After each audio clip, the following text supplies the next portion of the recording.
नमस्ते। तो प्राथमिक टॉपिक 7 दो है कंटेस्ट बिना मेमोरी। साधु ऐसा चाहिए जैसा सूप सुभाय, सार सार को कही रहे तो था देव उड़ाய்।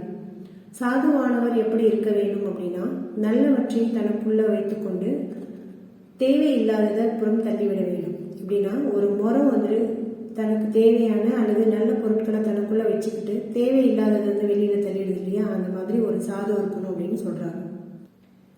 जाति न पूछो साधु की पूछ लीजिए ज्ञान, मोल करो तलवार का पड़ा रहन दो ज्ञान. சாதுவா இருக்கிறவரை ஒரு ஞானிய நான் அவருடைய ஜாதியை கேட்கக்கூடாது, அவருக்குள்ள இருக்கிற அந்த அறிவை தான் நம்ம பார்க்கணும். எந்த மாதிரி அப்படின்னா, ஒரு வாழை நம்ம வாங்க போறோம் அப்படின்னா அந்த வாளுடைய தன்மையை பற்றி தான் யோசிக்கணுமே தவிர அதனுடைய உரையை பற்றி நம்ம பார்க்கக்கூடாது.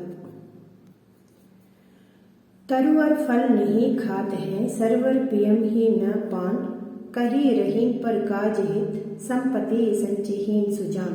அப்படின்னா, மரம் தன்னுடைய பழங்களை சாப்பிடுவதில்லை, கடலோ அல்லது நதியோ தன்னுடைய தண்ணீரை குடிக்கிறதில்லை. அந்த மாதிரி தான் உயர்ந்த மனிதர்கள் தன்னுடைய செல்வத்தை மற்றவங்களுக்கு உதவுறதுக்காக தான் இயக்குறாங்களே தவிர தனக்கு அனுபவிக்கிறதுக்கு இல்லை. तुलसी मीठे वचन ते सुख उपजत जहों ओर, बसीकरण यह मंत्र है परिहरो वचन कठोर. இனிமையான சொற்கள் தான் மற்றவங்களை ஈர்க்கக்கூடிய ஒரு மந்திரமா இருக்கு. அந்த மாதிரி இருக்கிற அந்த நல்ல வார்த்தைகளை மட்டுமே நாம் எடுத்துக்கணும். அதை விட்டுட்டு தேவையில்லாத வார்த்தைகளை நம்ம பயன்பாட்டில் கொண்டு வரக்கூடாது.